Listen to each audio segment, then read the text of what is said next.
Jemi rikthyer sërish bashkë në këtë transmetim të drejtë për drejtë këtu në RTS 24, i ftuar i ditës është zoti Skënder Demaliaj, i cili ka një kontribut të shquar në fushën e psikologjisë sociale, arsimit dhe kulturës. Ju falenderoj që jeni bashkuar. Ju falenderoj edhe ju. Do të flasim bashkë për një ekspozet të 20 librave tuaj që keni bërë pas ditën e djeshme.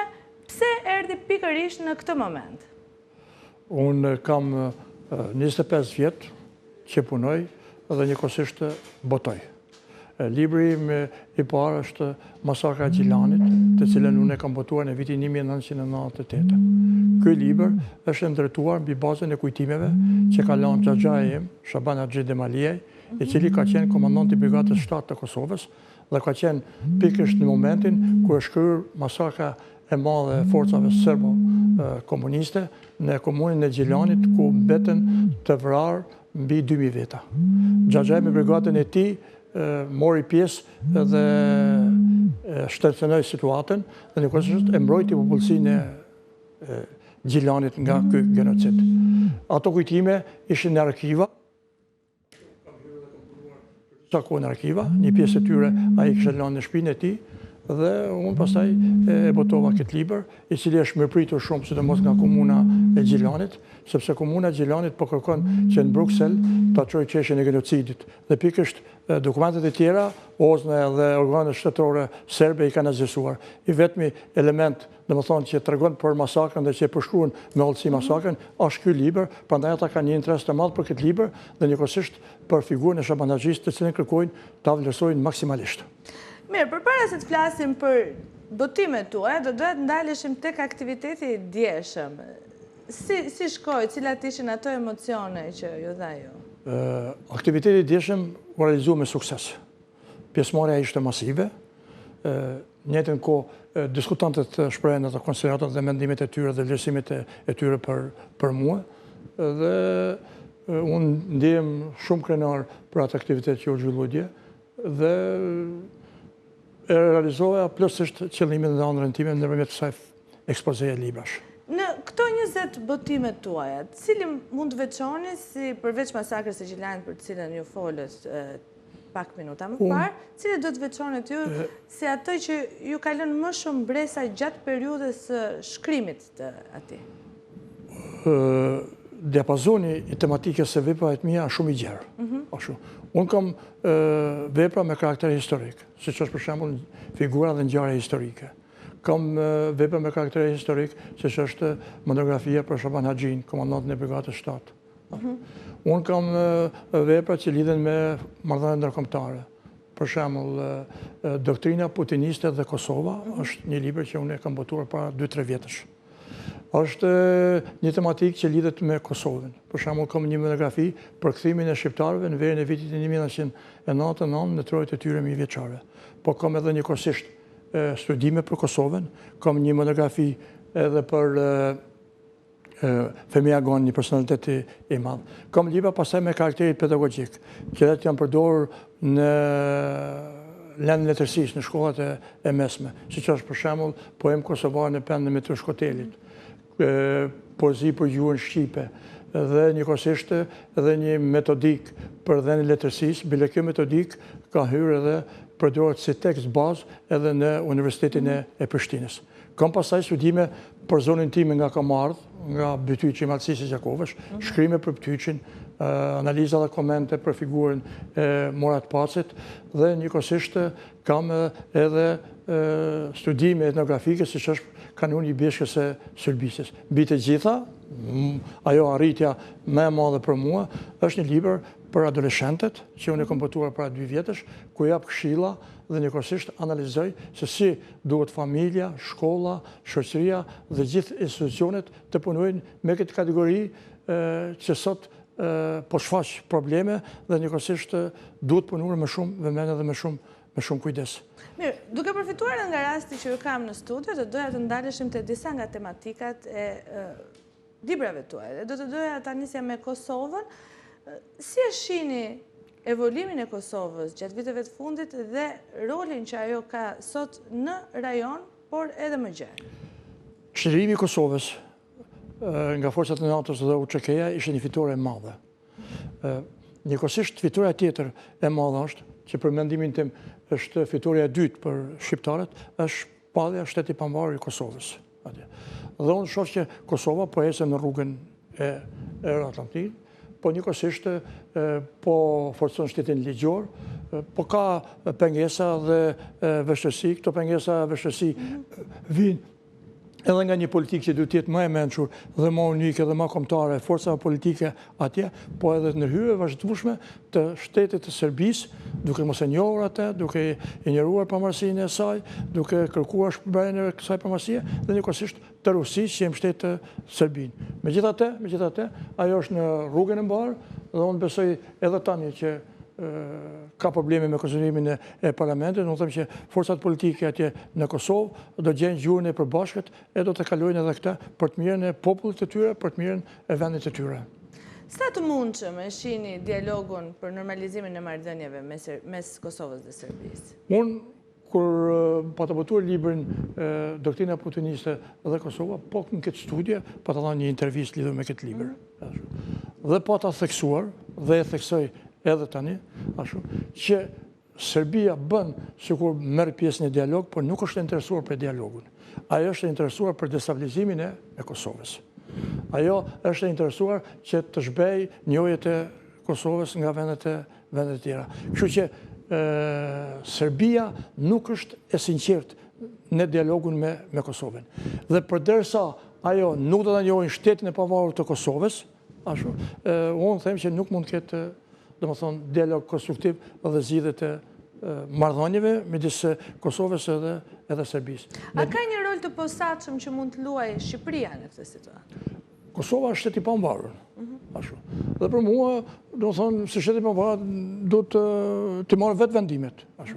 Megjithatë, me që jemi një komb, pavarësisht se aty është hapur dhe teza e kombit kosovar etj. Për cilën nuk jam dakord, Shqipëria duhet, domethënë, ta ndihmojë nëpërmjet organizmave të tyre ndërkombëtare të mbrojë zërin e saj, të krijojë një licenc të përbashkët për abetare, një licenc të përbashkët për doganat, të heqë doganat, të ketë një bashkëpunim midis qeverive, parlamenteve, në fushën e kulturës, së arsimit e gjitha këto. Kështu që t'i bëjmë këto në pengon askush, po duhet heqet ai mentaliteti që jam unë apo jeti. Unë në këtë rast, midis forcave politike dhe midis vetë drejtuesve të qeverive, e pengon zgjidhjen e çështjes kombëtare dhe normalizimin e mëtejshëm edhe të marrëdhënieve ndëretnike, edhe njëkohësisht rolin edhe fuqinë që ka Shqipëria në rajonin e Ballkan. Mirë, do doja të kalojmë dhe të flisim për një tematik tjetër që keni prekur në një tjetër prej librave tuaj që lidhet me adoleshentët dhe nga pikpamja sociale. Është një ndër debatet kryesore që dominon sot, mënyra se si janë përshtatur adoleshentët, qoftë me rrjetet sociale, me teknologji, me zhvillimin e teknologjisë, por edhe me rrethanat e reja dhe transformimin që ka pësuar shoqëria. Unë edhe në monografi kam theksuar idenë se vetë familja, prindrit, vetë shkolla, mësuesit, po edhe vetë shoqëria, nuk po e kupton akselerimin, përshpejtimin e shpejt që ka ndodhur edhe fizik, edhe psikologjik, edhe seksual tek adoleshentët. Dhe duke qenë se nuk e njohin këtë dhe mendojnë që të punojnë me ato metodat e vjetra që kanë patur më para, krijojnë një konflikt dhe një mosmarrëveshje me adoleshentët. Adoleshentët duhet kuptuar ashtu siç janë. Duhet kuptuar edhe vetë psikologjia e tyre, sepse sipas adoleshentit, bota jam unë, bota sillet rreth meje, gjithçka domethënë jam unë. Atëherë shkolla, familja dhe shoqëria në koordinim me njëri tjetrin duhet të punojnë që adoleshentët të kalojnë atë krizën e identitetit të tyre, krizën e adoleshencës që e quajmë ne. Unë të ky libër, kam trajtuar kapitull të veçantë për marrëdhëniet e shkollës me adoleshentët, për marrëdhëniet e prindve me adoleshentët. Kam një studim shumë interesant, domethënë probleme social-psikologjike dhe social-pedagogjike me adoleshentët me prindër divorcuar. Ku mi bazën e anketimeve dhe analizave del se adoleshentët përjetojnë shumë keq ndarjen e prindërve. Dhe fatkeqësisht, vitet e fundit, për arsye të ndryshme, ne kemi rritje në numrit të divorceve.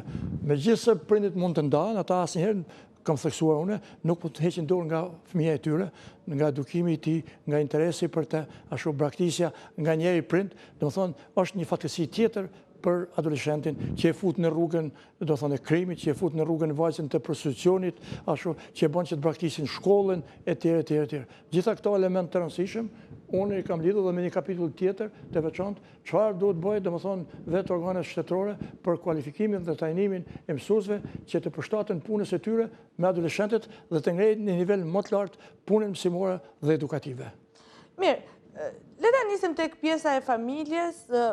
Ju folët për një akselerim, për një përshpejtim të zhvillimit të adoleshentëve në disa dimensione.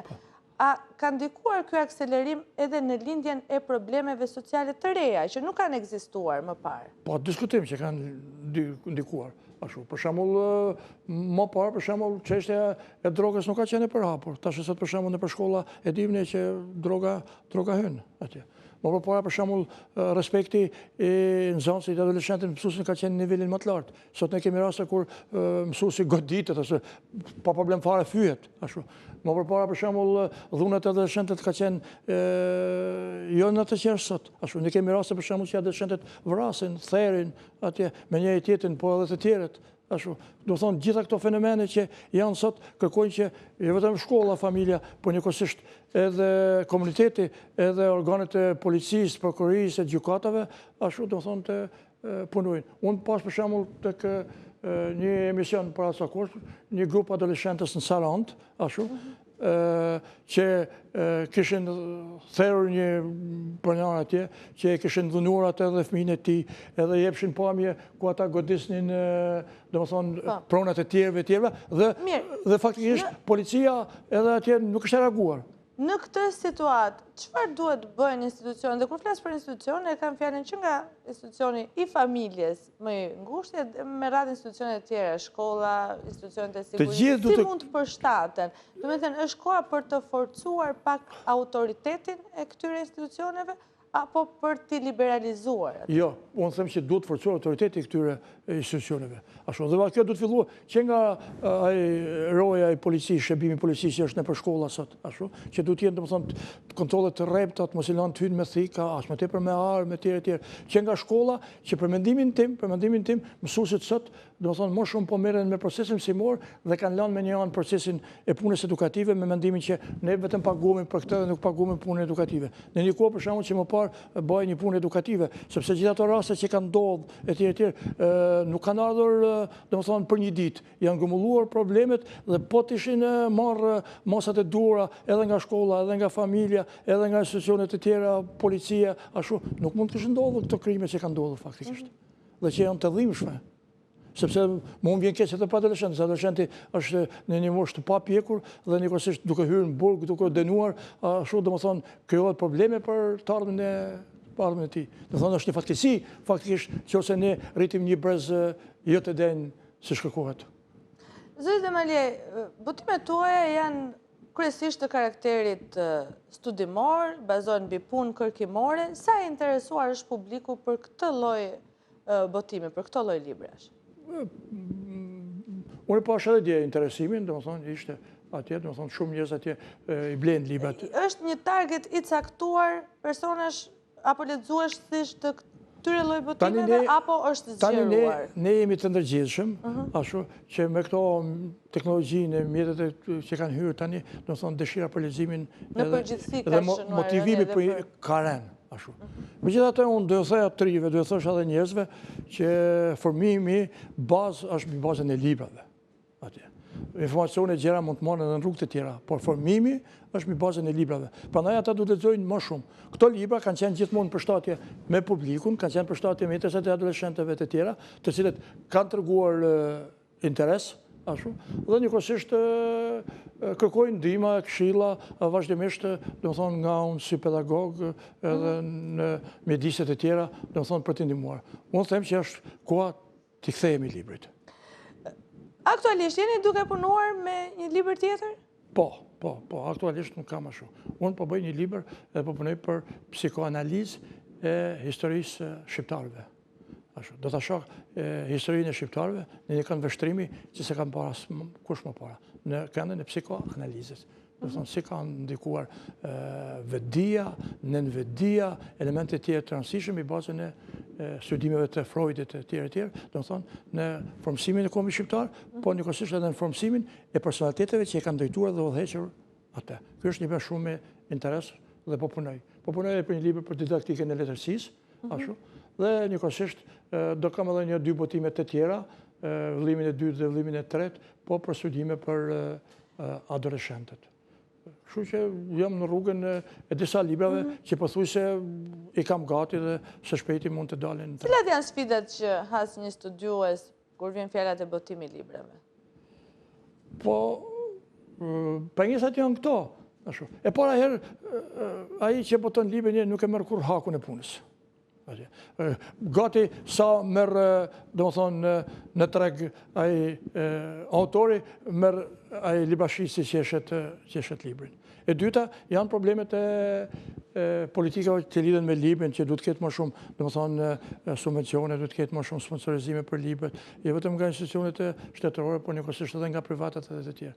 Unë faktikisht kam pas rastin dhe mundësin që biznesmeni Ram Geci, ku bona dhe aktivitetet e ndje, me ka sponsorizuar disa libra dhe më ka ndihmuar në botimin e këtyre librave. Me këtë rast, dhe më thonë nga këtë studje, unë përshëndes ata dhe e falenderoj. Pastaj është problemi i menaxhimit në treg e tjerë. Dhe pastaj edhe mënyra se si organizohet edhe njohja e publikit me këto libra. Unë vere, për shembull, një prirje që për mua nuk është e mirë, që janë të njëjtat figura, që thirren vazhdimisht në për studio, që flasin sikur janë specialista për të gjitha atje. Unë ka takuar rasti, bie fjala që të shoh në studio persona që flasin për Kosovën, ose që flasin për adoleshentët, që nuk kanë botuar një shkrim për adoleshentët. Dhe ata që kanë botuar dhe që e njohin mirë këtë proces, nuk njihen dhe nuk thirren. Procesi mund të jetë mungesë njohje, po njëkohësisht mund tjetë edhe ajo mendimi që jo, këte kemi, ky i din gjitha, ky i thot gjitha, e tjere, dhe më thonë, ka dhe një ngurim për të thithë elementin e ri dhe për të bërë të njohur, dhe më thonë, edhe botimet e ti. Zotë Malia, ju falenderoj për këtë intervistë dhe ju uroj suksese në përgatitjen e botimeve tuaja të reja. Ju falenderoj edhe ju. Miru pafshim takime tjera. Do të kalojmë tani në një hapësirë të shkurtër publicitare.